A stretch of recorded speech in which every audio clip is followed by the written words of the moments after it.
शिवे सर्वारथ साधिके शरण नेत्रंबके गौरी नारायणी नमोस्तुते।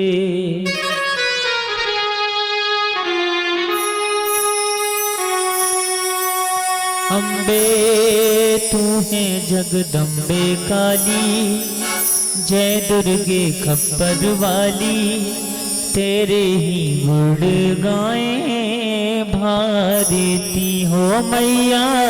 हम सब उतारे तेरी आरती। अम्बे तू है जगदम्बे काली, जय दुर्गे खप्पर वाली, तेरे ही गुण गाए भारती हो मैया।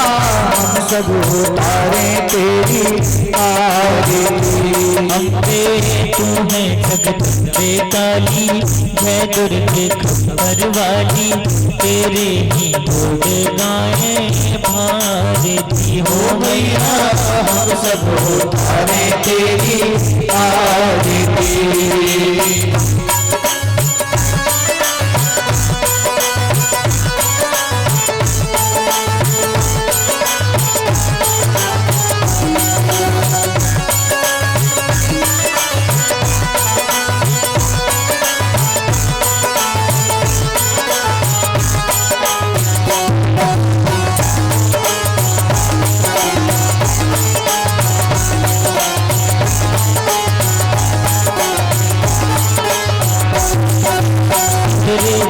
जनों पर माता भीड़ पड़ी है भारी माँ। तेरे भक्त जनों पर माता भीड़ पड़ी है भारी माँ।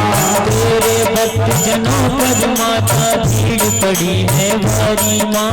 तेरे भक्त जनों पर माता भीड़ पड़ी है भारी माँ। दानव दल पर टूट पड़ो माँ, दानव दल पर टूट पड़ो माँ। वर के सिंह सवार सिंहों से साली, अष्ट भुजाओं वाली, दुखियों को तेड़े मारे ओ मैया। हम सब उतारे तेरी आरती।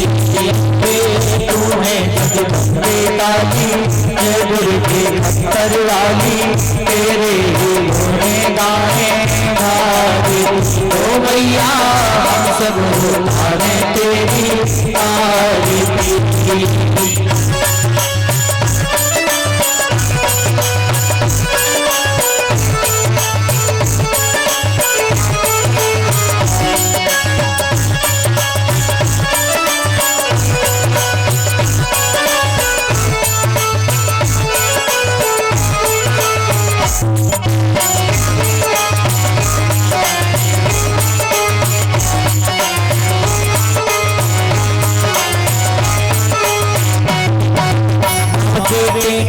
इस जग में बड़ा ही निर्मल नाता माँ। बेटे का है इस जग में बड़ा ही निर्मल नाता माँ।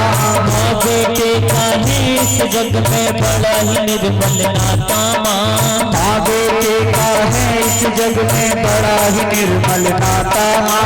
पूत कपूत सुने हैं परिणाम, पूत कपूत सुने हैं परिणाम। माता सुनी कुमार पे करुणा बरसाने वाली, अमृत बरसाने वाली, दुखियों के टुकड़े निवारी ओ मैया। सब उतारे तेरी आरती। तू है जगदम्बे काली, जय दुर्गे खप्पर वाली, तेरे ही गुण गाए भारती हो मैया। हम सब उतारे तेरी आरती।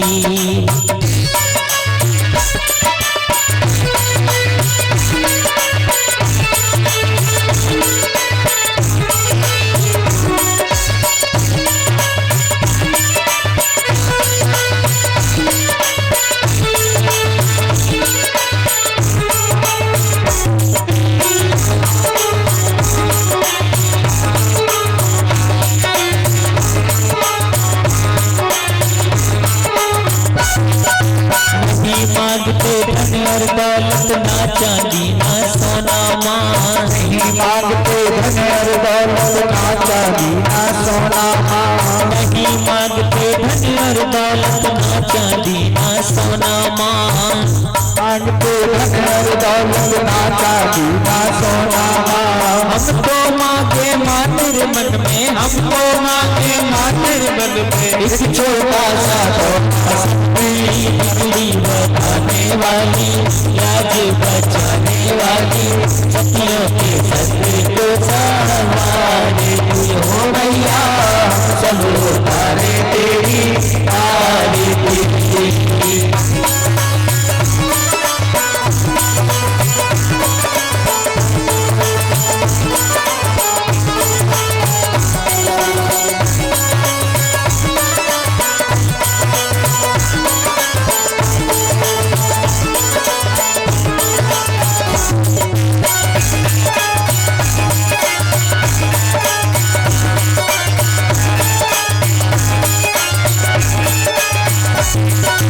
छोटा सा परिवार हमारा सदा बनाए रखना माँ। छोटा सा परिवार हमारा सदा बनाए रखना माँ। छोटा सा परिवार हमारा सदा बनाए रखना माँ। छोटा सा परिवार हमारा सदा बनाए रखना माँ। हम दुखियों पे ओ मेरी मैया, हम दुखियों पे ओ मेरी मैया। कृपा बनाए रखना सबकी, बिगड़ी बनाने वाली, अमृत बरसाने वाली, दुखियों के पल्लू में संसारे ओ मैया। हम सब तारे तेरी तारे तेरी। अम्बे है जगदम्बे काली, जय दुर्गे मंगल वाली, तेरे ही गुण गाए वाले हो मैया। हम सब तारे तेरी तारे हो मैया। हम सब तारे तेरी तारे हो मैया। हम सब तारे तेरी तारे हो मैया। हम सब तारे तेरी तारे। कर्पूर गौरम करुणावतारम संसार सारम भुजगेन्द्रहारम सदा वसंतम हृदयारविंदे भवं भवानी सहितं नमामि। मंदारमालां पुलतालिकायै कपालमालां कृत्सेखराय दिव्याम्बराय च दिगंबराय नमः शिवाय च नमः शिवाय। दलेन शीतले करणं पुष्पैरेवादिवन्दनम् आरोग्यार्थे देवादिवन्दनं व्यासादिवन्दनं मन्दपुष्पाञ्जलिः नानासुगन्धपुष्पाणि तथा कालोद्भवानि च पुष्पाञ्जलिर्मया दत्त्वा गृहाणं परमेश्वर। भूदेवी भागवत महापुराण की जय। पूज्य व्यास जी महाराज की जय।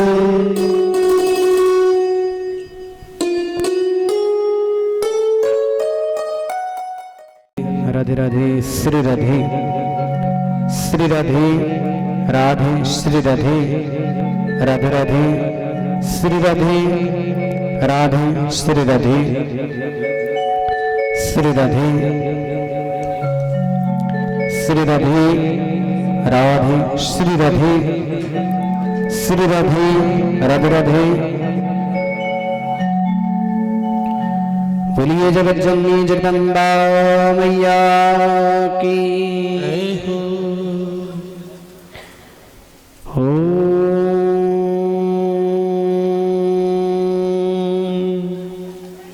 श्री गणेशाय नमः। श्री सरस्वत्यै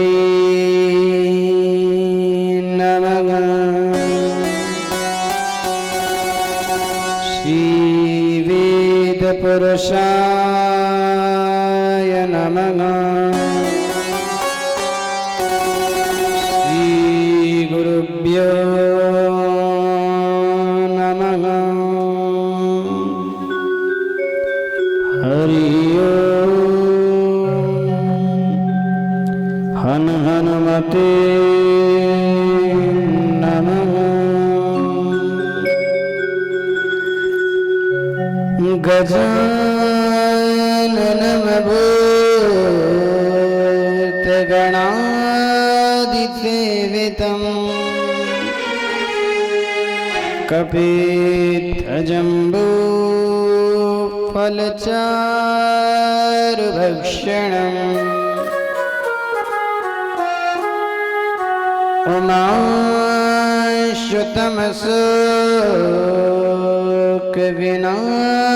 उमाशुतमशोकविनाशकारकम् नमामि विघ्नेश्वरपादपङ्कजम्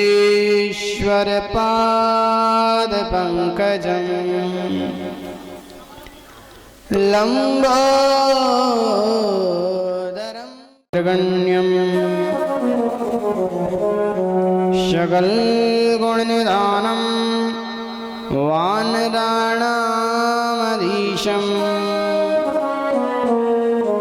रघुपतिप्रियभक्तं वातजातं नमामि।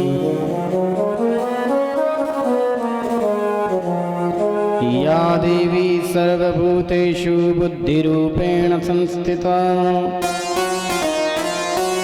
नमस्तस्यै नमस्तस्यै नमस्तस्यै नमो नमः। बोलिए जगज्जननी जगदम्बा मैया की जय। परम मंगलमय परात्पर अकारण करुणामयी जगत सृष्टि कारिणी उत्पत्ति रूपा पालन शक्ति रूपा रौद्र रूपा या कहो कि संपूर्ण विश्व जिनके लिए एक मात्र क्रीड़ा स्वरूप है, ऐसी भगवती जगदम्बा को कोटि कोटि प्रणाम। और आप समस्त शास्त्री नगर वासियों को और जहां तक मेरी आवाज जा रही है उन समस्त भक्तों को इस व्यासपीठ से कोटि कोटि नमन, कोटि कोटि प्रणाम। और YouTube, Facebook के माध्यम से देख रहे आप समस्त भक्तों को भी इस व्यासपीठ से कोटि कोटि प्रणाम। राधे राधे, जय माता दी। आइए आज कथा का चतुर्थ दिवस भगवान राम की सुंदर महिमा, भगवान राम का आज प्राकट्य दिवस मनाया जाएगा। किस प्रकार भगवान प्रकट हुए, कहते हैं ना, विप्रधेनु सुर संत हित लीन मनुज अवतार। तो आज वो परमात्मा किस स्वरूप में आएगा? मनुज स्वरूप में, अर्थात वह मानव तन लेकर के आएगा। आइए बड़े भाव से कथा प्रारंभ करने से पूर्व नित्य प्रति रोज की तरह अपने मन तथा वाणी को पवित्र करते हुए, माँ का संकीर्तन करते हुए और कथा में प्रवेश प्रेम और भाव से, प्रेम से बोलो।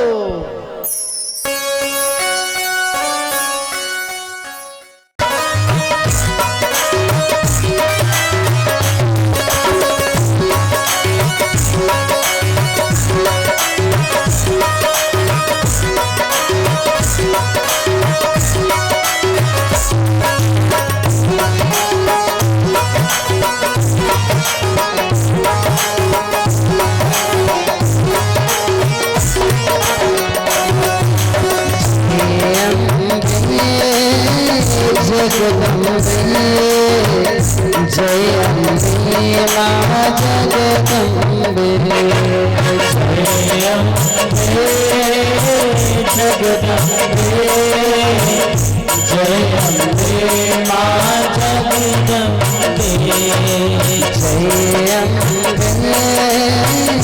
जगदम्बे, जय अम्बे मां जगदम्बे, जय अम्बे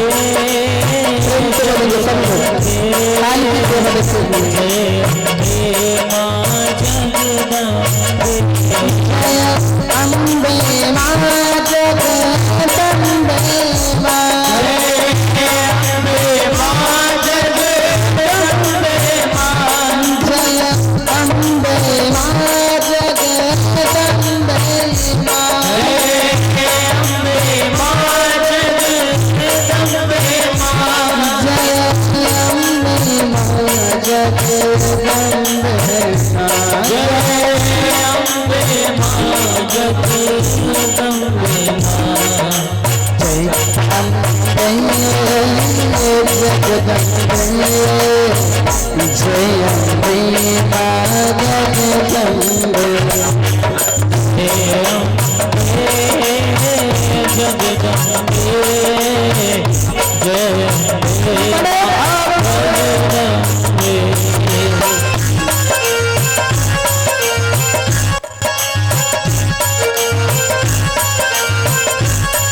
वाचा उच्चारिता देवी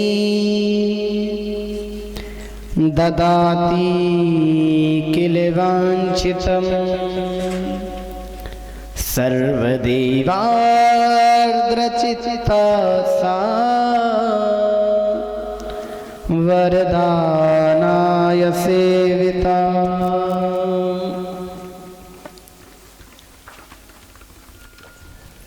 तृतीय स्कंद के 10वें अध्याय में कहा है स्मृता चा उच्चारिता देवी।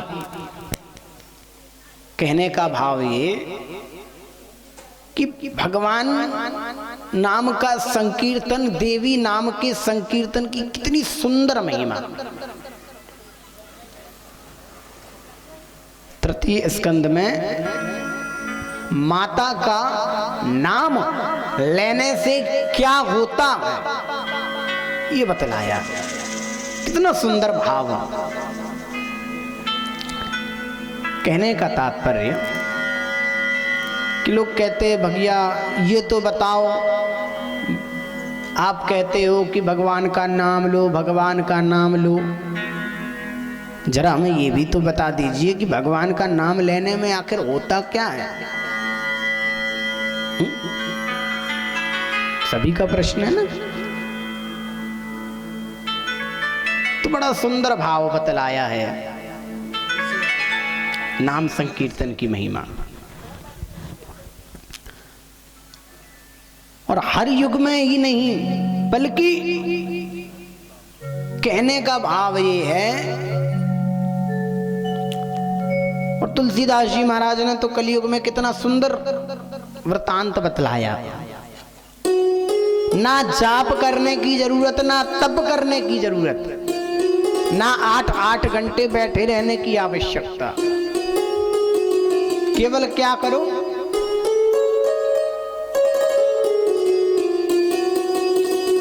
कलयुग केवल नाम आधारा, सुमिर सुमिर नर उतरहि पारा। कलयुग में केवल नाम लेने से, और ये जरूरी नहीं कि नाम केवल अच्छे मन से लो तभी होगा। हा? होता क्या है, जब कभी दुर्भाग्यवश यदि अग्नि के पास हमारा हाथ चला जाए, पैर चला जाए, और आपको पता ना हो कि हमारा हाथ अग्नि के पास है, तो क्या होता है? अब क्या अग्नि ये कहती कि नहीं अभी ये तो नहीं देख रही है तो मैं नहीं जलाऊंगा, अभी ये नहीं देख रहा है तो नहीं जलाऊंगा, ऐसा करती क्या? नहीं, अग्नि नहीं देखती कि आप क्या कर रहे हो क्या नहीं कर रहे, वो तो जला देती है। अब चाहे आप जानबूझ करके चलाओ और चाहे अनजाने में। कल वो अग्नि अपना प्रभाव दिखाएगी। भाई को भाई अनख आलसहु, नाम जपत मंगल दिशि जसहु।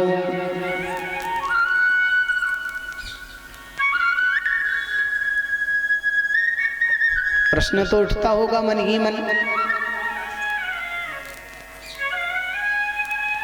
कि पंडित जी कथा तो बाद में सुनाते हैं, पहले हल्ला करा देती हैं 5 मिनट का, है ना।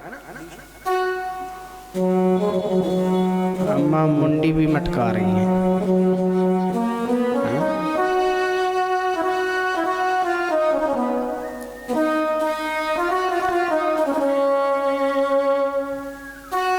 किस किस का ये प्रश्न है कि संकीर्तन क्यों किया जाता है?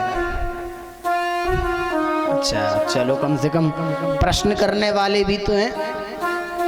प्रश्न करने वाले हैं, इसका तात्पर्य ये है कि कथा ध्यान से सुन रहे हैं। परीक्षा किसकी ली जाती है? जो बच्चा पढ़ने जाता है स्कूल में, क्या उन लोगों की ली जाती कि रोड में चलने वाले चलो परीक्षा दो? नहीं ना, जो विद्यार्थी स्कूल में पढ़ता उसी की परीक्षा ली जाती। भगवान भी भक्तों की ही परीक्षा लेते हैं, राक्षसों की परीक्षा नहीं लेते। कभी देखा किसी राक्षस की परीक्षा ली हो? अब ये मत कह देना महाराज वो प्रहलाद तो राक्षस पुत्र था उसकी परीक्षा ली। प्रहलाद भले ही राक्षस पुत्र था परंतु क्या था? भक्त था।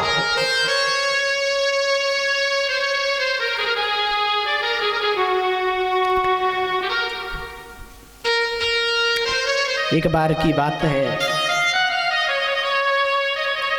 कौशलेषु द्विजः कश्चिद् देवदत्तेति विश्रुतः अनपत्यश्चकारिष्टिं पुत्राय विधिपूर्वकम्। एक देवव्रत नाम के ब्राह्मण हुए, देवदत्त नाम के ब्राह्मण। उन्होंने पुत्र हेतु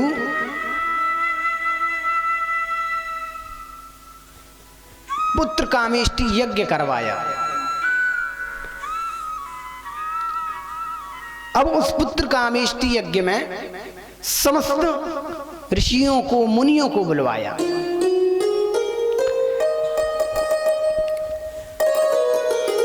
याज्ञवल्क्य जी को बुलाया, उन्हें आचार्य बनाया।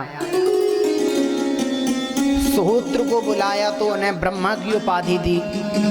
यज्ञ में बताया था ना पहले दिन भी कथा में, जब हम यज्ञ वेदी बनाते हैं तो एक और ब्रह्मा बिठालते हैं, एक और पंडित जी बैठते हैं, तो सभी की उपाधि दी जाती। तो याज्ञवल्क्य जी बने आचार्य, सुहोत्र जी बने ब्रह्मा, देवगुरु बृहस्पति बने होता, पैल मुनि बने प्रस्तोता, गोभिल नाम के मुनि बने उद्गाता, और अन्य जितने भी मुनि आए थे तो उन्हें किसी न किसी प्रकार की सदस्यता दी गई। सभी अपने कार्य में लगे हुए थे, जाप तप चल रहा था, यज्ञ चल रहा था। लेकिन जो गोभिल नाम के ऋषि थे, जब सामवेद के मंत्र चल रहे थे तो सामवेद जो है, कितने वेद कल बताए थे ना? 4 वेद। तो 4 वेद में जो सामवेद है उस वेद को गाया जाता है। सामवेद संगीत का वेद माना गया है, संगीत सामवेद से ही प्रकट हुआ। तो जो गोभिल नाम के ऋषि थे तो उनका सांस लेने में थोड़ा सा दिक्कत जा रही थी। जब सांस लेनी चाहिए तब वो सांस नहीं ले रहे थे और यहां वहां उनका स्वर हो रहा था। जिस प्रकार हम जब गाते हैं तो गायन के समय स्वर यहां वहां होता है ना, तो उसी प्रकार जब गोभिल नाम के मुनि सामवेद के मंत्रों का उच्चारण कर रहे थे तो उनका स्वर यहां वहां हो रहा था। और जब स्वर यहां वहां हुआ तो देवदत्त नाम के ब्राह्मण ने देख लिया, चूंकि था तो ब्राह्मण लेकिन उस समय यजमान बना हुआ था। क्या बना था? यजमान। जैसे आप सभी भक्तजन यजमान बन के और कथा श्रवण कर रहे हो, ऐसे ही देवदत्त यज्ञ का यजमान बना। लेकिन जैसे देखा कि गोभिल नाम के मुनि का जाप वेद का उच्चारण अच्छे से नहीं हो रहा तो क्रोधित हो गया, और क्रोधित होके कहने लगा, आपने तो अच्छे से जाप ही नहीं किया, आप जाप नहीं कर रहे हो। क्रोधित होने लगा, यजमान ब्राह्मण के ऊपर क्रोधित हो रहा, क्योंकि ब्राह्मण उस समय क्या है? ब्राह्मण उस समय नारायण स्वरूप है। भागवत जी में आया है, व्यासाय विष्णु रूपाय व्यास रूपाय विष्णवे नमो वै ब्रह्मनिधये वासिष्ठाय नमो नमः। जो व्यास होता है, जो ब्राह्मण है, वो उस समय के लिए विष्णु स्वरूप होता है, विष्णु रूपाय।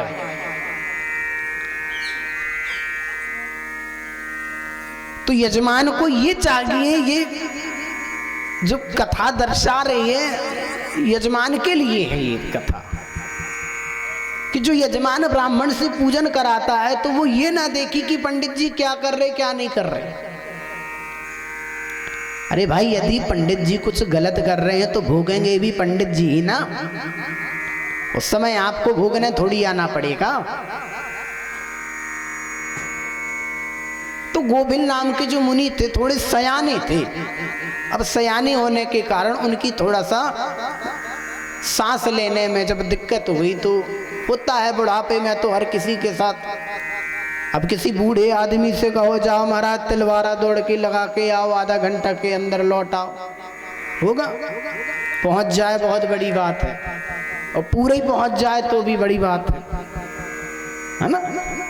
तब गोविंद नाम के मुनि थोड़ा सयाने थे तो जीभ लड़खड़ा गई।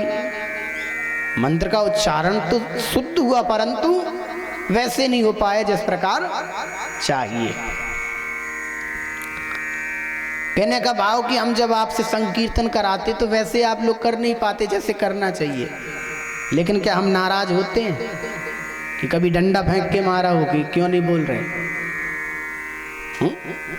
भाई जितना बना किए, कुछ सयाने बैठे हैं, कुछ बच्चे बैठे, बच्चे हैं तो उन्होंने मान लिया, अब सयानों को क्या कह दूं?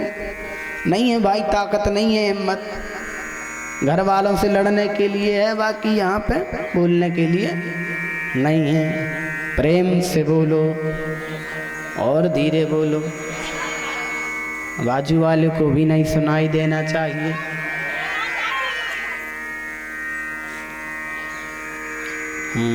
एक माइक दे देना भैया बीचों बीच। पहले जमाने में वो लटकाने वाले माइक आते थे, है ना, ऐसे लटक जाते थे, सब बोलो। अब इतनी सारी माइक तो लाए नहीं है साउंड वाले भैया की, सबको अलग अलग देते हैं। अच्छा, जिसको बोलना हो तो पहले वो हाथ उठा देगा तो फिर चल जाएगा। प्रेम से बोलो। तो गोविंद नाम के ऋषि ने जैसे ही देखा कि ये यजमान मुझे डांट रहा है, मुझ पर क्रोधित हो रहा, तो गोविंद नाम के ऋषि ने श्राप दे दिया देवदत्त को कि तुम पुत्रेष्टि यज्ञ करा तो रहे हो, पुत्र तो प्राप्त होगा परंतु वो निचट्ट होगा, महामूर्ख होगा। ये श्राप दे दिया। जैसे ये श्राप दिया तो घबरा गया देवदत्त नाम का ब्राह्मण जो यजमान बना हुआ था। कहने लगा प्रभु, चरणों में गिर गया, कहते आपने ये क्या कर दिया? अरे मैं तो आपका दास हूं और हमसे तो गलती होती रहती, हम तो आपके बालक हैं, आप तो ज्ञानी हैं, आप तो इतने बड़े ऋषि हैं, इतने बड़े मुनि हैं, इतने बड़े साधु हैं, संत हैं, आप ही यदि हम पर क्रोधित होंगे तो फिर हम लोगों का क्या होगा? जब बड़े ही गलती करेंगे तो छोटे तो स्वाभाविक ही है ना गलती करेंगे। चलिए मुझसे गलती हो गई परंतु आपसे तो नहीं होनी चाहिए। देखिए, जब आग से आग मिलती है तो आग और भड़कती है, लेकिन जब आग में जल डाला जाए तो आग धीरे धीरे शांत हो जाती है। देवदत्त उस समय तो क्रोधित हो गया था, परंतु जब वो मुनि क्रोधित होकर के उन्हें श्राप दिए तब वो क्रोधित नहीं हुआ, बल्कि तुरंत क्षमा याचना करने लगा। अर्थात उसके अंदर की जो क्रोधाग्नि थी वो शांत हो गई, चरणों में पड़ा रहा। काफी समय तक क्षमा याचना मांगी, अंत में पिघलना पड़ा। उन्होंने कहा देखो भैया, श्राप तो वापस नहीं लौट सकता, लेकिन हाँ, आपका जो पुत्र है पहले तो मूर्ख होगा परंतु बाद में बहुत बड़ा ज्ञानी होगा। और ऐसा वरदान दे करके चले गए। कुछ समय बाद कालांतर में देवदत्त की जो पत्नी है रोहिणी, क्या नाम है? रोहिणी। तिथि वार नक्षत्र योग करण पांचों के 5 सुंदर मुहूर्त, और उस सुंदर मुहूर्त में उन्होंने एक पुत्र को जन्म दिया। पुत्र का नाम पड़ा उतथ्य, लेकिन श्राप तो था कि मूर्ख होगा। अब उस मूर्खता के कारण कितना भी पढ़ ले, 12 वर्ष तक तो पहले उसका अध्ययन चला, वेद का अध्ययन चला, परंतु 12 वर्ष के वेद अध्ययन में भी उसे ढंग से पूजा कराने भी नहीं आती थी, क्योंकि श्रापित था। बहुत प्रयास किया, 3 वर्ष और प्रयास किया, परंतु कोई अंतर ही ना आए। तो फिर विचार किया देवदत्त जी ने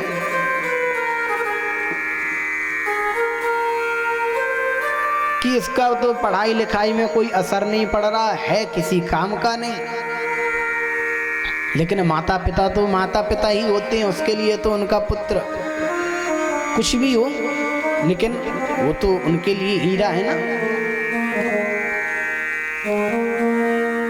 लेकिन उतथ्य मन ही मन ये विचार कर रहा था कि मैं समय को व्यर्थ कर रहा हूं, अपने माता पिता का भी समय व्यर्थ कर रहा हूं और स्वयं का भी समय व्यर्थ कर रहा हूं। बिना विचार किए, बिना माता पिता को बताए और वन की ओर चला गया, और वन में जाकर के बैठ गया, वहीं पर बैठा रहता। अब कुछ समझ में तो आता नहीं, किसे क्या बोलना है, कैसे बोलना है, क्या बात करनी है, लेकिन एक स्वभाव उसके अंदर आ चुका था। क्या स्वभाव आ गया था कि वो कभी असत्य नहीं बोलता था, कभी झूठ नहीं बोलता था। अब जब समय गुजरता गया तो कहते हैं जब भक्त होता है तो भगवान परीक्षा लेने आते हैं।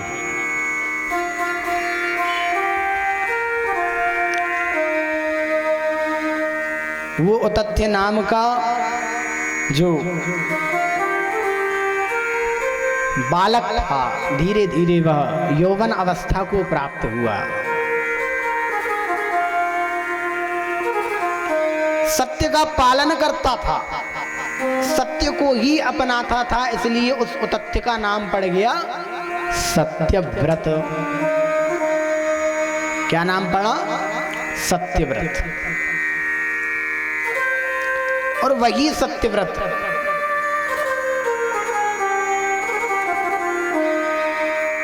हो तो गया सत्यव्रत, परंतु अभी भी महामूर्ख ही है, कुछ ज्ञान नहीं, बिल्कुल भी ज्ञान नहीं, लेकिन दयावान था।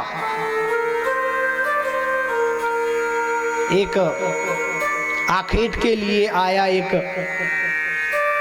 पशु को मारने के लिए हिंसक, तो जैसे ही उसने एक पशु को, वो शूकर था पशु, और उस पर बाण चलाया और वो पशु भागा जा रहा था तो घायल, और जाकर के वो झाड़ियों के पीछे छुप गया। और वहीं पास में बैठे सत्यव्रत जी और तपस्या कर रहे थे, बैठे थे, आता जाता तो कुछ नहीं था, बस बैठे थे शांत। लेकिन जब उस पशु को चोट लगी तो वो पशु ए शब्द उच्चारण कर रहा था। जैसे हम लोगों को कभी चोट लग जाती है तो किसी ना किसी प्रकार का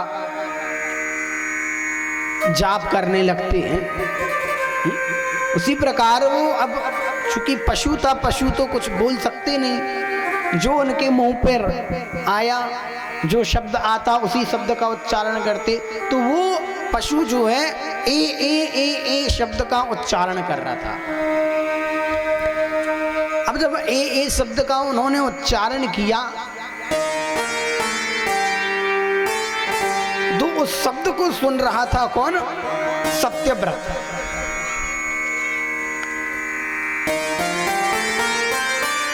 कुछ देर बाद वो शिकारी आया और शिकारी ने पूछा कि हे सत्यव्रत, हमने आपका नाम सुना है कि आप कभी असत्य नहीं बोलते, आप कभी झूठ नहीं बोलते, और मैं अपने परिवार का भरण पोषण करने के लिए मैंने एक शिकार किया था, परंतु वो शिकार भाग गया और मेरे पुत्र, मेरी पत्नी सब क्षुधा में, भूख में किलप रहे हैं, बड़ा कष्ट मिल रहा है उनको। आप ही उस कष्ट का निवारण कर सकते हो। अब बड़ा धर्म संकट में पड़ गया वो सत्यव्रत। क्या धर्म संकट? यदि सत्य नहीं बोलता है, यदि सत्य नहीं बोलता है तो सत्यव्रत का जो नाम है वो झूठा हो जाएगा, और यदि सत्य बोल देता है तो वो पशु मारा जाएगा। जब ये विचार कर ही रहा था कि मानो अंबे रानी की कैसी कृपा हुई,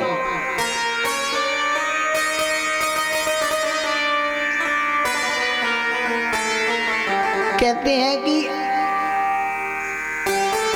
उसने हाथ जोड़ लिया और मैया का ध्यान करने लगी। मैया, मैं तो बड़े धर्म संकट में हूं, मेरे सामने एक और वो पशु है जिसकी मुझे जान बचानी है, और एक और वो मनुष्य है जो क्षुधा में अर्थात भूख में किलप रहे हैं।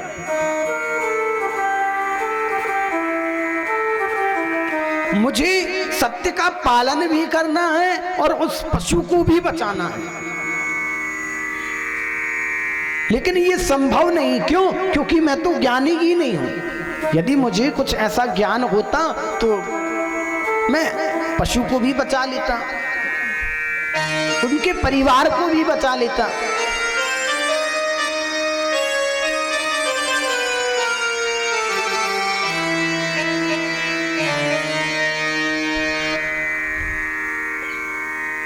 विचार करता रहा अंबे माता का, और अंबे मैया की कृपा से आज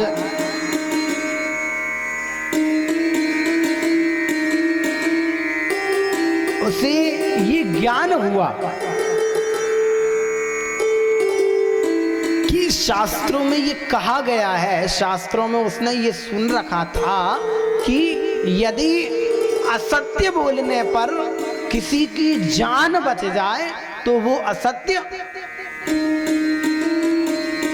कभी पाप नहीं लगता, यदि किसी की जान बची तो।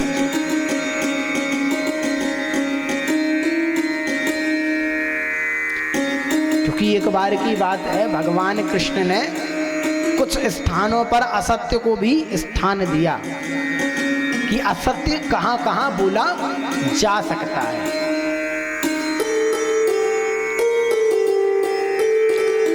एक असत्य वहां बोला जा सकता है जहां पर जान बचे,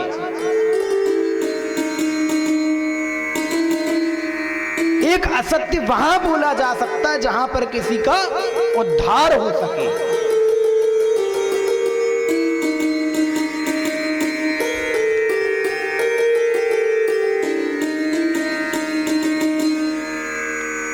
और अपनी पत्नी से भी असत्य बोल दो तो उसमें कोई पाप नहीं। अब कहोगे महाराज ये पत्नी के पीछे काहे पड़े रहे?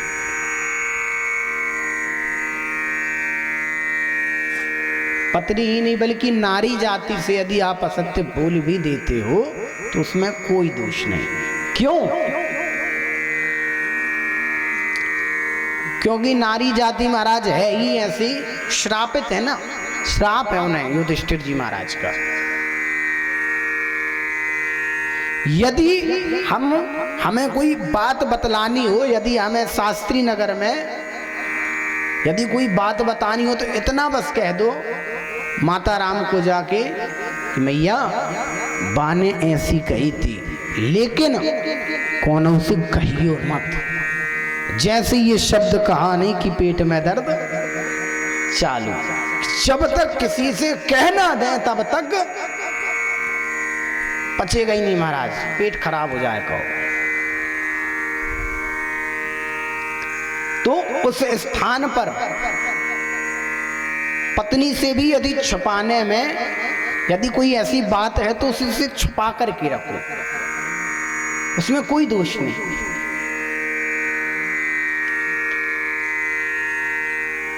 आज यहां पर उन्होंने असत्य कहा, मानो कहा तो असत्य, लेकिन उसे सत्य लगा। किसे? उस शिकारी को।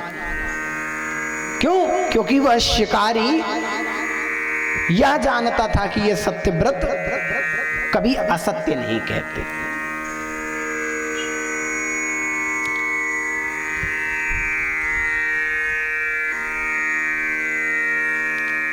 और इस प्रकार कहते हैं कि वह देवव्रत मैया का नाम संकीर्तन करने लगा। कैसे करने लगा? क्योंकि उसने जो ए शब्द सुना था ना, ए जो शब्द है वो बीज मंत्र है सरस्वती का। अभी परसों के दिन हमारे पंडित जी के पिताजी आए थे, वो कह रहे थे ना कि सतयुग का बीज मंत्र, और हर नारी को अपने घर में, हर परिवार को अपने घर में इस मंत्र का जाप करना चाहिए। कौन सा मंत्र? ऐं ह्रीं। और वो जो मंत्र था, ए का जो शब्द सुना था उसने, ज्ञान तो कुछ था नहीं, लेकिन जो सुना था वो उसी का जाप करने लगा, विचार करने लगा। उसने जो उस पशु ने जो मंत्र का जाप किया था, क्यों ना मैं भी उसी मंत्र का जाप करूं। और वो भी ए का जाप करते करते वो एम हो गया। और जब वो एम हो गया तो वो मंत्र हो गया सारस्वत बीज मंत्र। दुर्गा सप्तशती में आता है सारस्वत बीज मंत्र, अर्थात वो सरस्वती मैया का बीज मंत्र है।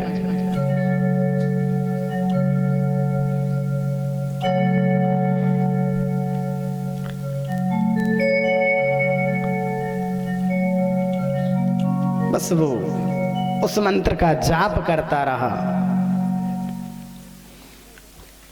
और भगवान की, माता रानी की, अम्बे रानी की ऐसी कृपा हुई कि वो महामूर्ख आज ज्ञानी पंडित के नाम से जानने लगा। और जब वो ज्ञानी हो गया, परम ज्ञानी हो गया, तो वो विचार करता है कि अब मैं तो वन में आया था कि अब मेरा कोई अस्तित्व नहीं है, लेकिन अब मैं जब मुझे इतना ज्ञान हो चुका है तो क्यों ना मैं अपने माता पिता के पास जाऊं, क्योंकि मेरे माता पिता दुखी हैं इस बात को लेकर के कि मेरा पुत्र महामूर्ख है। चला गया घर।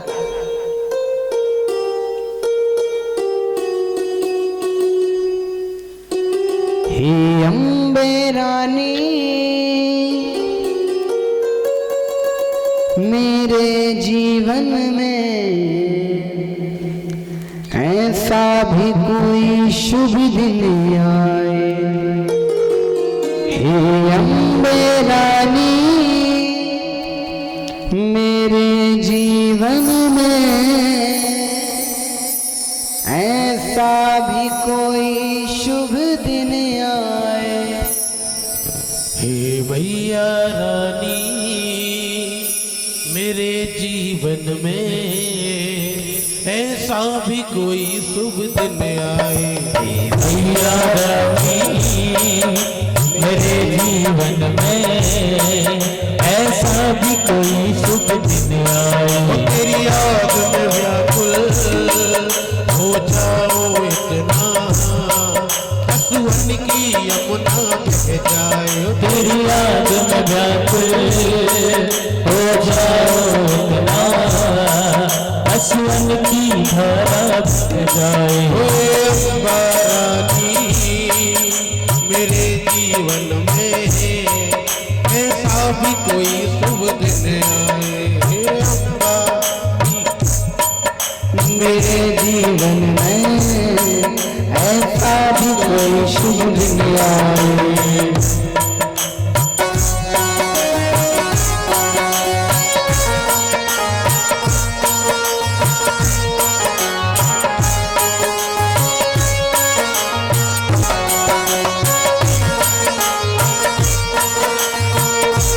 बोल जगत जननी जगदम्बा मैया। पल जन मैया तेरी बाट निहारूं मैं, इस जीवन की हर पास में तुम्हें पुकारूं मैं। पल पल छिन छिन प्यारी मैया तेरी बाट निहारूं मैं, इस जीवन की हर सांस सांस में तुझे पुकारूं मैं। पल पल छिन छिन प्यारी मैया तेरी बाट निहारूं मैं, इस जीवन की हर बात पास में तुम्हें पुकारूं मैं। पल छिन छिन प्यारी मैया तेरी बाट निहारूं मैं, इस जीवन की हर सांस सांस में तुझे पुकारूं मैं। रहा अब जाए ना, कहा कुछ जाए ना, तेरे चरणों की सेवा में मेरा जीवन ये कट जाए। हे अम्बे रानी मेरे जीवन में ऐसा भी कोई शुभ दिन आए, तेरी याद में व्याकुल हो जाऊं इतना अश्वन की ना बह जाए। बोले अम्बा साईं की।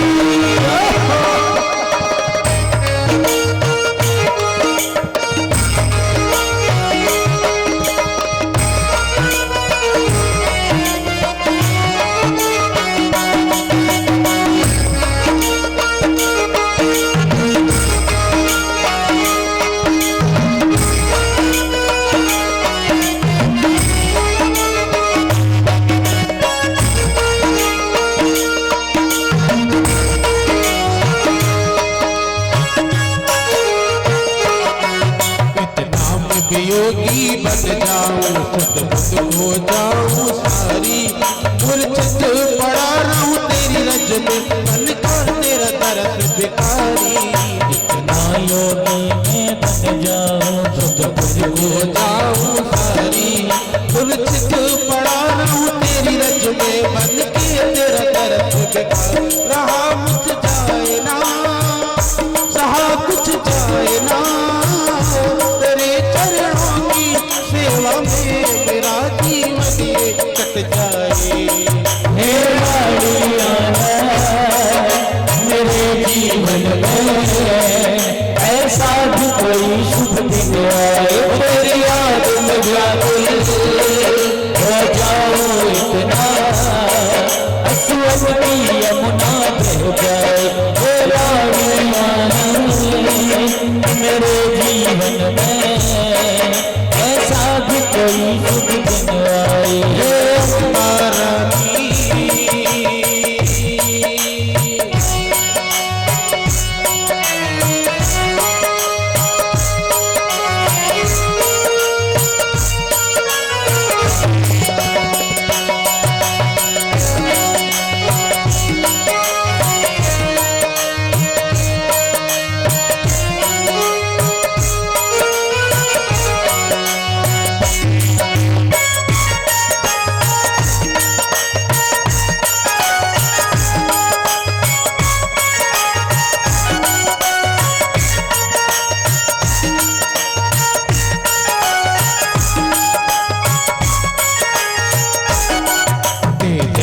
जगहनत चरणन में यही भावना जीवन की, प्रीतम संग प्यारी आवोगी सुख लेने निर्धन की।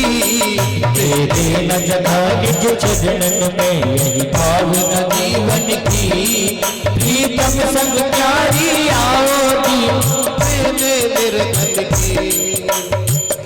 कृपा बरसाओगी मुझे अपनाओगी, तेरी करुणामय दृष्टि से हम भक्त विलल चाहे। हे रानी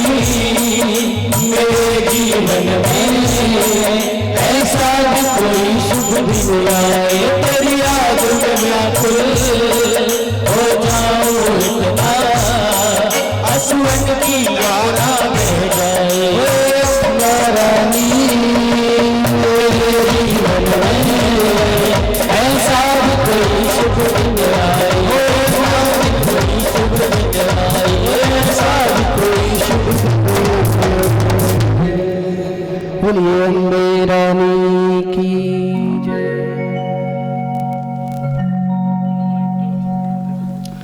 सबसे बुरी आदत आप लोगों की ये है कि हमने हाथ उठा दिया तो आपने भी उठा दिया, बोलना कुछ नहीं,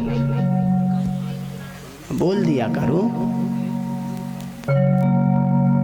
कुछ लगता है क्या बोलने में?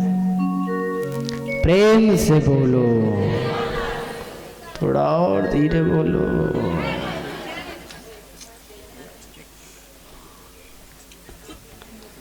बड़ा कष्ट है महाराज।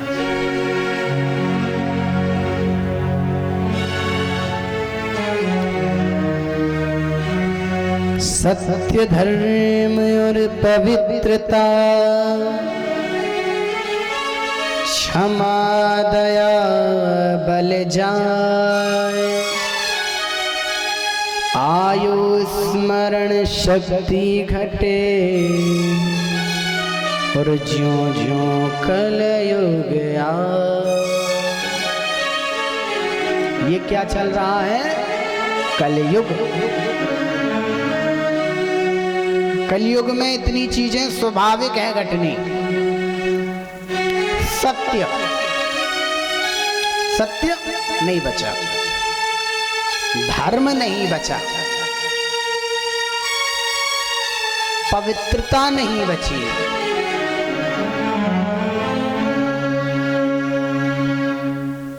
अब महाराज पता चला कि सुबह बेड में बाद उठना है, बेड से बाद में उठना है, पहले क्या चाहिए? चाय।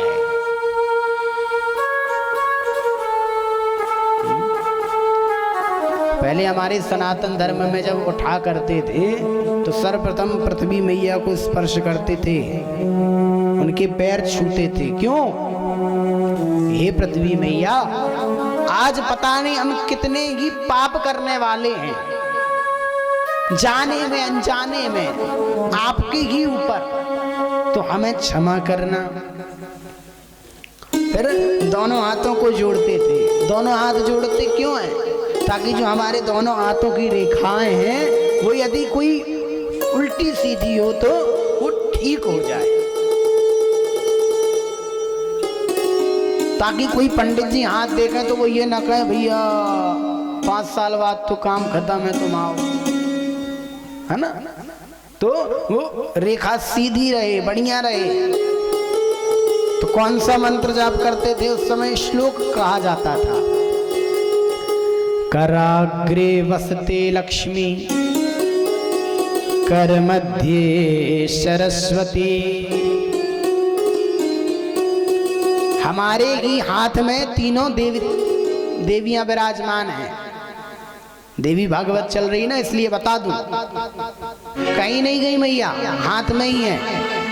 कराग्रे वसते लक्ष्मी, कर मध्य सरस्वती, और कर मूले तु गोविंद, प्रभाते कर दर्शनम।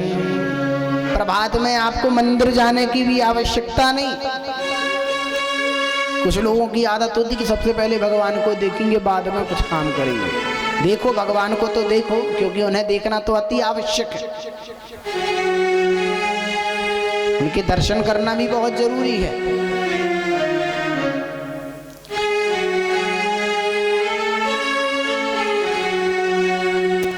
अब एक भैया जी आए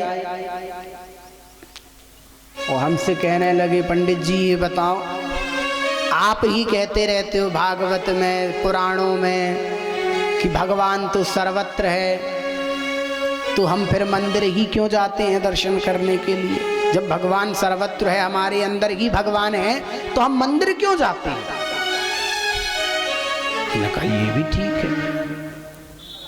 अब चूंकि उसकी प्रश्न करने का जो जवाब था ना, वो कहना चाहिए जो भाव था, वो भाव हमें समझ नहीं आया। एक भाव होता है कि हाँ उसके अंदर प्रश्न का भाव है कि वो जानना चाहता है, अर्थात जिज्ञासु प्रश्न जिसे कहते हैं। और एक प्रश्न होता है तार्कीय प्रश्न, अर्थात तर्क करने वाला। तो वो जो भैया जी आए थे वो तर्की प्रश्न करने आए थे, उनके अंदर जिज्ञासा नहीं थी। वो ये प्रश्न करने आए थे कि देखें तो पंडित जी हैं भैया, कम उम्र है, उतना ज्ञान तो होगा नहीं। हमने कहा ठीक है बताएंगे, लेकिन काम करना पड़ेगा। कहते ठीक है। महाराज अच्छी बढ़िया अप्रैल का महीना था। अप्रैल के महीने में लगभग उनसे हमने कहा एक काम करो, पंडाल के बाहर जाके खड़े हो जाना, पंडाल के अंदर खड़े मत होना, पंडाल के बाहर खड़े रहना आधा घंटा। खड़ा रहा महाराज, और फिर आधे घंटे बाद हमने कहा चलो उसको अब बुलवाओ। कमरे में बुलवाया, बढ़िया कूलर चालू किया, पंखा चालू किया। मैंने कहा कैसा लग रहा है? कहने लगा महाराज ठीक लग रहा है, लेकिन ये समझ में नहीं आया कि आपने आधा घंटा तक इतनी गर्मी में धूप में काहे खड़ू रखो। मैंने कहा उस समय कैसा लग रहा था और अब कैसा लग रहा है? कहता अब तो आनंद आ रहा है। मैंने कहा बस यही तो नहीं समझ पा रहे हो। देखो यहां पर आनंद आ रहा, वहां पर क्यों नहीं आया? वहां पर भी आना था। क्यों? क्योंकि पवन वहां भी था, पवन यहां भी है, लेकिन वो पवन दिख सके उसके लिए पंखा है। पंखा रूपी जो पवन है वो हमें दिख रहा है, और आपको ऐसे ही धूप में खड़ा कर दिया, उस समय आपको वो अनुभव नहीं हो रहा। लेकिन वो अनुभव आपको कब प्राप्त होगा? जब आप पंखे के नीचे आओगे। ज्यादा है तो आप अभी आजमाइएगा, अभी अप्रैल का महीना जब आ जाए तब एक बार आजमा भी लेना।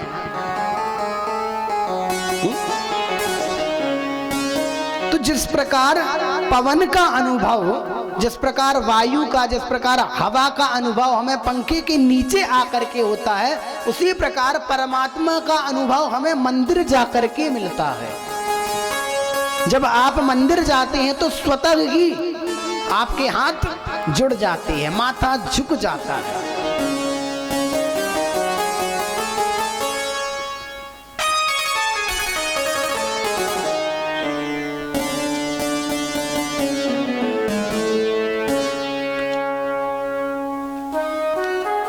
कर मध्ये सरस्वती कर मूले तु गोविंदा प्रभाते कर दर्शनम।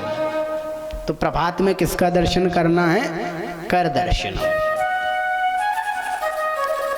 लेकिन क्या होता है? प्रभाते कप दर्शनम। प्रभात में सबसे पहले किसका दर्शन होता है? कप दर्शन। सबसे पहले कप लाओ, जिसको हम लोग कहते हैं आजकल बेड टी। बेड में आ गई तो बेड टी। और बेड का अर्थ क्या है? खराब। खराब वाली चाय पीते महाराज सुबह सुबह, अब विचार कर लो। प्रेम से बोलो, थोड़ा धीरे बोलो।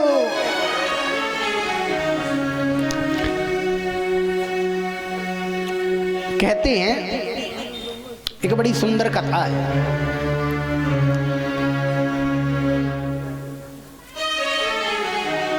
एक बिल्व मंगल नाम के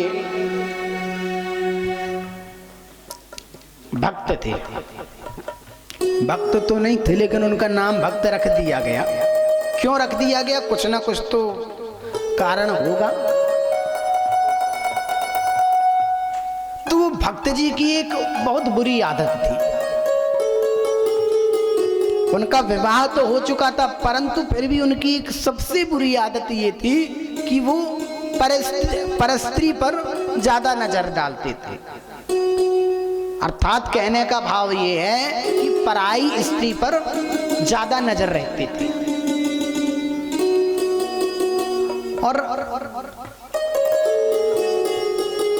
वो बिल्व मंगल जी महाराज रोज एक वैश्या से मिलने जाते। वैश्या का नाम क्या? चिंतामणि। चिंतामणि नाम की वैश्या से मिलने जाते हैं। और मिलने भी ऐसे नहीं कि बाजू में चले गए कि थोड़ा दूर चले गए, नहीं, नदी पार करके जरना पड़ता।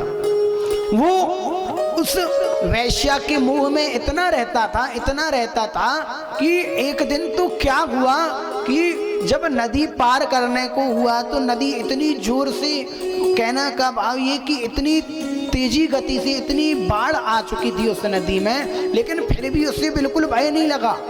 रोज तो नाव से जाता था, परंतु आज नाव वाले भी नहीं। क्यों? क्योंकि बाढ़ आ चुकी है उस नदी में। लेकिन वो जो बिल्व मंगल था तैर के जाने लगा। तैर के जाते जाते वो एक लकड़ी का सहारा उसे मिला और उस लकड़ी के सहारे वो कहां तक गया? बिल्कुल किनारे तक, उस पार। लेकिन हम जिस भी वस्तु का प्रयोग करते हैं तो बाद में उसे देखते हैं ना कि वो कैसी थी। तो जब उस लकड़ी को फेंकने लगा तो वो लकड़ी नहीं थी। क्या थी? एक मुर्दा शव जो बहता जा रहा था। बड़ा बदबूदार शव था। अब उस चिंतामणि नाम की वैश्या ने विचार किया कि इतनी बाढ़ आई हुई है नदी में, तो होना हो अब वो युवक तो आएगा नहीं, बिल्व मंगल तो आएगा नहीं, तो मैं जाकर के आराम कर लेती हूँ, विश्राम कर लेती हूँ, सो जाती हूँ। और उसने कुंडी लगाई और सो गई। अब आया तो दरवाजा खटखटा रहा था, परंतु फिर भी दरवाजे पर, क्योंकि वो तो सोने चली गई, तो उसने क्या किया? पेड़ पर लटका हुआ था सांप, उस सांप को पकड़ करके और चढ़ गया। चूंकि मुंह में इतना अंधा था कि उसे वो सांप नहीं दिखा। क्या दिखा? रस्सी दिखी। उसे ये लगा कि एक मोटी रस्सी लटकी हुई है, वो ना हो उसने लटकाई होगी चिंतामणि ने, और चला गया। अब जैसे ही पहुंचा, जैसे तैसे दीवार को पार करके, और जब अंदर गया वो उठी झटपट। उसने सोचा कि कहीं चोर तो नहीं आ गया। चिंतामणि ने कहा, अरे कौन है? बिल्व मंगल कहता, मैं हूं बिल्व मंगल। अरे आपने दरवाजा बंद करके रखा था ना, कुंडी लगा करके रखी थी, इसलिए मैं दीवार से चढ़ के आ गया। दीवार से कैसे चढ़े? कहते बाजू में वृक्ष लगा है, आपने रस्सी टांगी थी। कहते राम राम राम राम, वो रस्सी नहीं है, उस सांप से तो मैं कब से परेशान। कहता क्या सांप? राम राम। चिंतामणि ने विचार किया, बताइए ये काम में इतना आतुर है कि इसे कुछ दिखाएगी नहीं, और इतनी बदबू क्यों आ रही है, आपके शरीर से दुर्गंध क्यों आ रही है? तो बताने लगा, मुझे नाव मिली नहीं, एक मुर्दा मिला, मुझे ये लगा कि वो लकड़ी है और मैं उसी का सहारा लेके नदी पार कर गया। अब जब ये सब क्रिया देखी उस चिंतामणि नाम की वैश्या ने, तो चिंतामणि ने एक उदाहरण दिया, एक बात कह दी। क्या? अस्थि चर्म मम देह में मिट जाती भव पीर, और वैसी रखते प्रभु से तुम मिट जाती भव पीर। अस्थि चर्म मम देह में, जैसी राखी प्रीत। अरे जिस प्रकार मेरी अस्थि से, मेरी हड्डी, इस चर्म से, इस देह से आपने प्रीत रखी, प्रेम रखा, यदि ऐसी प्रीत, ऐसा प्रेम यदि परमात्मा से रखते तो तुम्हारा भव पार हो जाता। ये बात उसे खटक गई बिल्व मंगल को। चला गया। कहां गया? घर गया। और घर जा करके अपनी पत्नी से कहता है कि मैं जा रहा हूं सत्संग में सेवा करने, और चल दिया। चूंकि वो बिल्व मंगल जो था वो ब्राह्मण था। अब बिल्व मंगल नाम का ब्राह्मण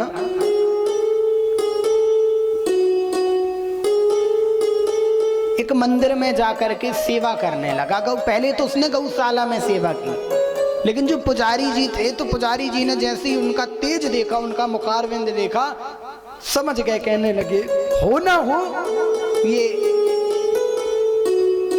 कोई ब्राह्मण है। नाम पूछा क्या नाम है, तो बताया बिल्व मंगल नाम का मैं ब्राह्मण। तो कहते हैं ना, जो जिस योग्य होता है उसे वही स्थान दिया जाता है।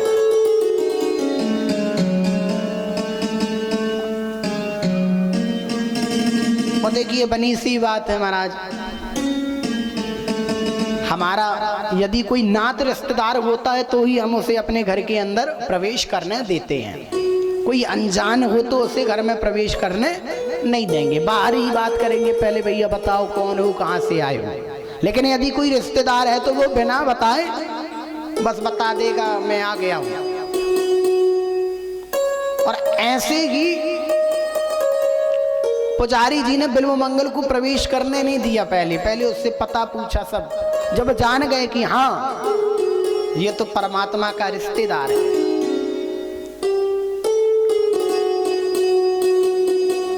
तो फिर उन्हें मंत्र दिया, गुरु मंत्र। ओम नमो भगवते वासुदेवाय। इस मंत्र का जाप करता और वहीं शंकर जी के यहाँ पूजा करता। अब उसे पूजा का काम दिया गया। पहले गौशाला में गऊ का गोबर उठाता था, गौशाला साफ करता था, लेकिन अब शंकर जी की पूजा करता। 4, 6, 10 दिन जब हो गए, महीना भर गुजर गया, तो वो बिल्व मंगल विचार करने लगा कि मंत्र मुझे दिया गया है कृष्ण का, वासुदेव का, और मैं सेवा कर रहा हूं शंकर की, तो क्यों ना मैं वृंदावन निकल जाऊं। और वृंदावन जाने लगा। अब चूंकि इस समय तो कोई ऐसे वाहन चलते नहीं थे, पैदल निकल गया। पैदल जब निकलता तो कहते हैं ना, इंसान कितना भी क्रिया क्यों ना कर ले, कितना भी सत्संग क्यों ना कर ले, लेकिन जन्मजात जो उसकी आदत होती है वो जाती नहीं है। कहने का भाव ये कि जन्म से उसकी जो आदत होती वो नहीं जाती।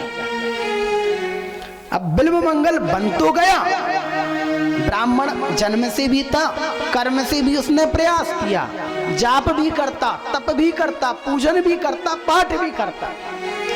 लेकिन एक गांव में जब वो रात्रि में विश्राम करने लगा, जब रात्रि हो गई तो उसने सोचा कि मैं यहाँ पर विश्राम कर लूं।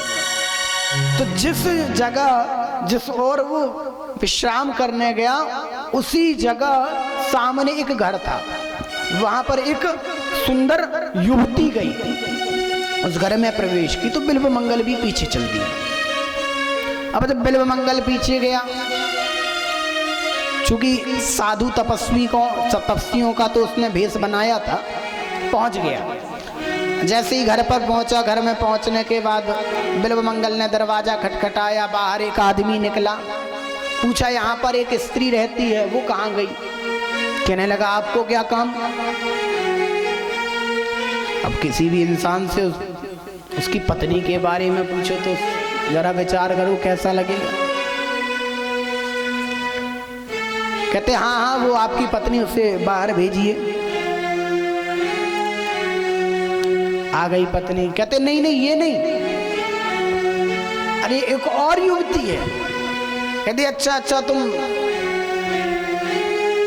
दूसरी पत्नी की बात कर रहे हो, उसकी 2 पत्नियां थी।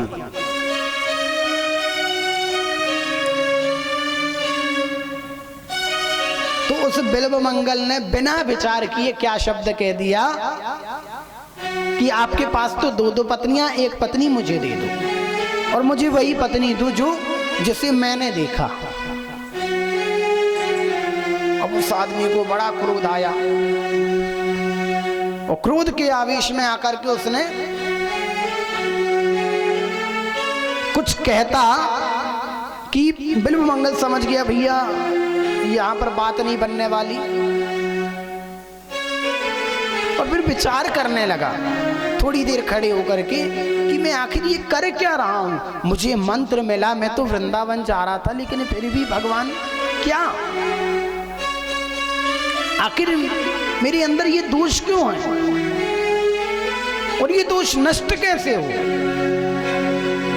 हर इंसान चाहता है कि मेरे अंदर का ये जो दोष है वो नष्ट हो जाए, परंतु ना चाहते हुए भी हो नहीं पाता। तो बिल्व मंगल ने क्या किया, घर के अंदर गया और दो लकड़ी ली पतली पतली, उन्हें जलाया और उसी सुंदर युवती को बुलाया जो दूसरी पत्नी थी, बुला करके सामने खड़ा किया और दोनों जलती हुई लकड़ी को और अपनी आंख में लगा लिया। कहने का भाव उसने अपनी दोनों आंखें फोड़ ली, रक्त की धार बहने लगी। वो युवती मोहित हो गई उस पर। युवती कहने लगी आपने ये क्या किया, अरे मेरी सुंदरता को देख करके और आपने अपनी आंखें फोड़ ली। था इसे मैंने सदा सदा के लिए नष्ट कर दिया। अब ना मैं किसी सुंदर युवती को देखूंगा और ना ही मेरे अंदर ऐसा कोई भाव उत्पन्न होगा। और जाने लगा, वृंदावन की ओर जाने लगा। कहने लगा बस मुझे एक लकड़ी दे दो सहारा के लिए ताकि मैं वृंदावन चला जाऊं। और वृंदावन जाने लगा। थोड़ी दूर पहुंचता, चूंकि अब उसके अंदर ऐसा कोई भाव रहा ही नहीं।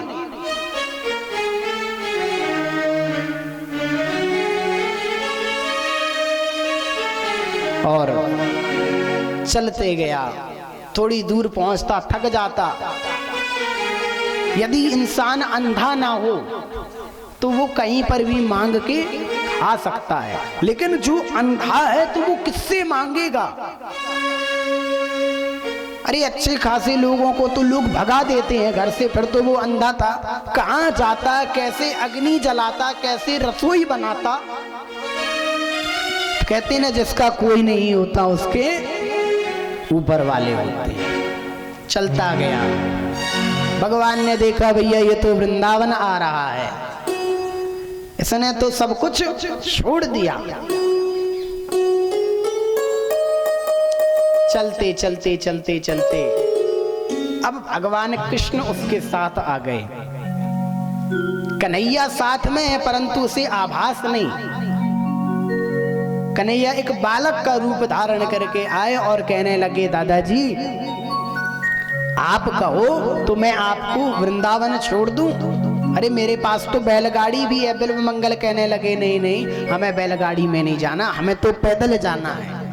कहते दादाजी वृंदावन तो अभी 400 किलोमीटर दूर है, पता नहीं आपको कितना दिन लगेगा, और आप ठहरे सूरदास। ऐसा ना हो कि आप वृंदावन पहुंचने की बजाय तमिलनाडु पहुंच जाओ। आप मेरे साथ चलिए। दादा ने कहा नहीं नहीं मुझे नहीं जाना। कहते अच्छा दादा एक काम करिए बैलगाड़ी में मत बैठिए, कम से कम मैं तो आपके साथ चल सकता हूँ ना। दादा ने कहा हाँ तुम मेरे साथ चल सकते हो लेकिन बैलगाड़ी में नहीं, पैदल पैदल। आज भक्त और भगवान दोनों पैदल पैदल जा रहे हैं। जैसे तैसे आज वो वृंदावन पहुंचा।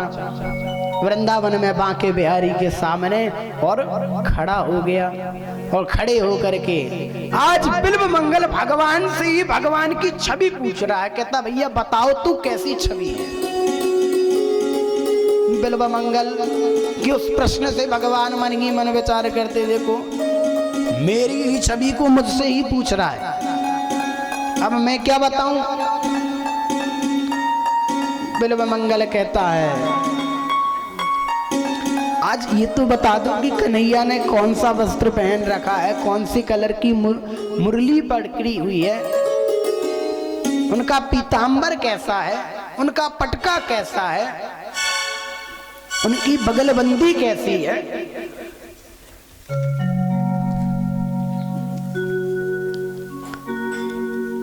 यहां पर तो अब बिल्व मंगल भगवान की भक्ति में मस्त था वृंदावन में, और यहाँ बिल्व मंगल की पत्नी बड़ी परेशान। बिल्व मंगल की पत्नी को ये लगने लगा, हो ना हो हमारे बिल्व मंगल जी उस चिंतामणि के पास गए होंगे। चिंतामणि भी विचार करने लगी कि बहुत दिन हो गए बिल्व मंगल नहीं आए, और दोनों ने बिना विचार किए दोनों चल दिए वृंदावन की ओर।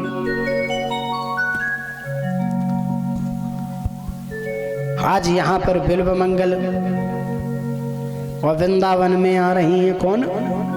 चिंतामणि और उसकी पत्नी।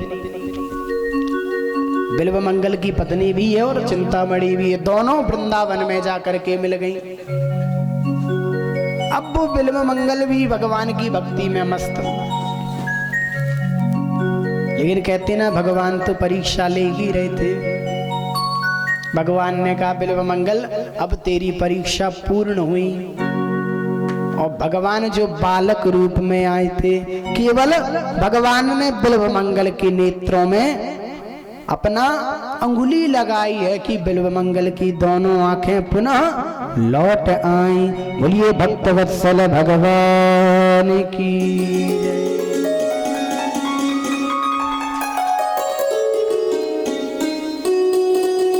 अब देखिए बिल्व मंगल के सामने बाके बिहारी तो अपनी मूर्ति में जाकर के समा गए, लेकिन आज बिल्व मंगल के सामने दो धर्म संकट, एक और पत्नी एक और चिंतामणि।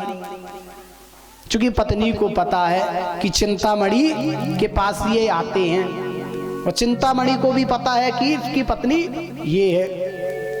सबसे पहले आज बिल्व मंगल किनके पास गए? चिंतामणि के पास गए। इसलिए नहीं कि अपनी काम की प्यास को बुझाना है, बल्कि इसलिए गए कि वही है जिसने मुझे ये आभास कराया कि मैं कौन हूं और मैं किस लायक हूं। मुझे सच्चे मार्ग को, सत्य का मार्ग दिखाने वाली यही चिंतामणि है। गुरु का अर्थ क्या है? वो गुरु जो अंधकार से और उजाले की ओर ले जाए, उसे ही गुरु कहा गया है। और गुरु एक नहीं होता प्यारे, जहां से ज्ञान प्राप्त हो जाए वहीं आपका गुरु हो जाता है। ज्ञानम ददाति इति गुरु, जो ज्ञान को देता है वो गुरु है।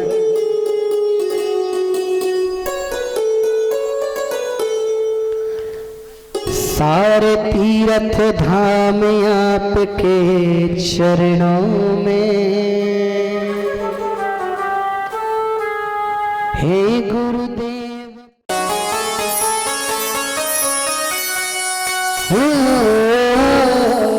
सारे तीर्थ धाम आपके चरणों में, हे गुरुदेव प्रणाम आपके चरणों में। सारे तीर्थ धाम आपके चरणों में, हे गुरुदेव प्रणाम आपके चरणों में। सारे तीर्थ धाम आपके चरणों में, हे गुरुदेव प्रणाम आपके चरणों में।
वचन सिद्ध हो जाता है, वो वचन सिद्ध हो जाता है, वो वचन सिद्ध हो जाता है। है गुरु ब्रह्मा है गुरु विष्णु है शंकर भगवान आपके चरणों में। हे गुरुदेव प्रणाम आपके चरणों में। ओ सारे तीर्थ धाम आपके चरणों में। हे गुरुदेव प्रणाम आपके चरणों। बोलिए गुरुदेव भगवान की।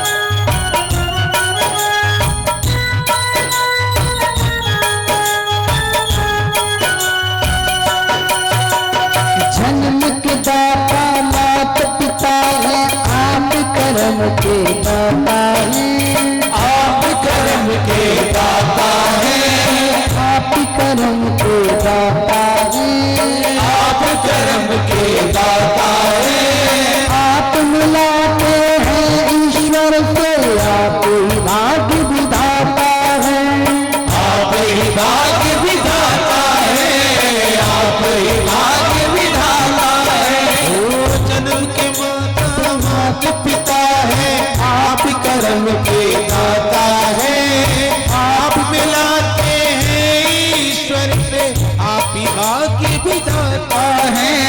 आप ही भाग्य विधाता है। ओ दुखिया मन को रोगी तन को, दुखिया मन को रोगी तन को मिलता है आराम आपके चरणों में। हे गुरुदेव प्रणाम आपके चरणों में। ओ सारे तीर्थ धाम आपके चरणों में। हे गुरुदेव प्रणाम आपके चरणों में।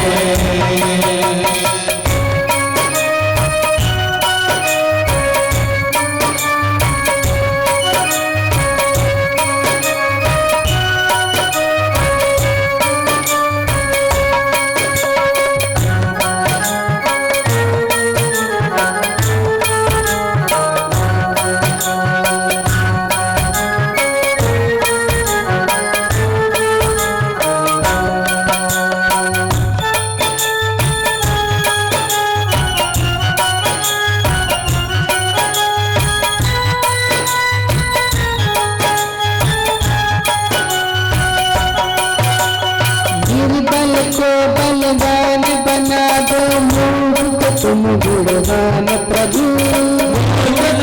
भगवान प्रभु, मूर्ख को गुणवान प्रभु। मूरत को गुणवान प्रभु।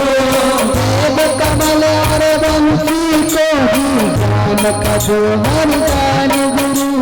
ज्ञान का दो वरदान गुरु, ज्ञान का दो वरदान गुरु। मगदानी मगदानी हूँ न सब में आपके चरणों में। हे गुरुदेव प्रणाम आपके चरणों में। ओ सारे तीर्थ धाम आपके चरणों में। हे गुरुदेव प्रणाम आपके चरणों में। करता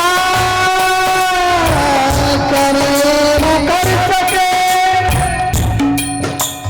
पर गुरु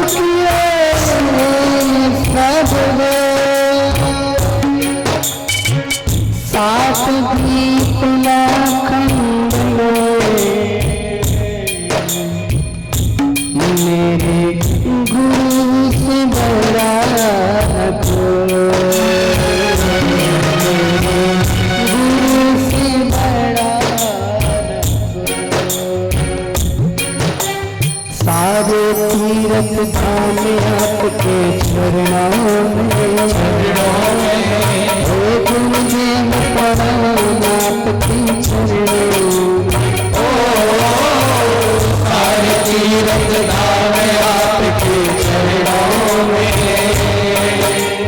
हे गुरुदेव प्रणाम आपके चरणों में। सारे तीरथ धाम आपके चरणों में, चरणों में, हे गुरुदेव प्रणाम आपके चरणों में, हे गुरुदेव प्रणाम आपके चरणों में, हे गुरुदेव प्रणाम आपके चरणों। बोलिए गुरुदेव भगवान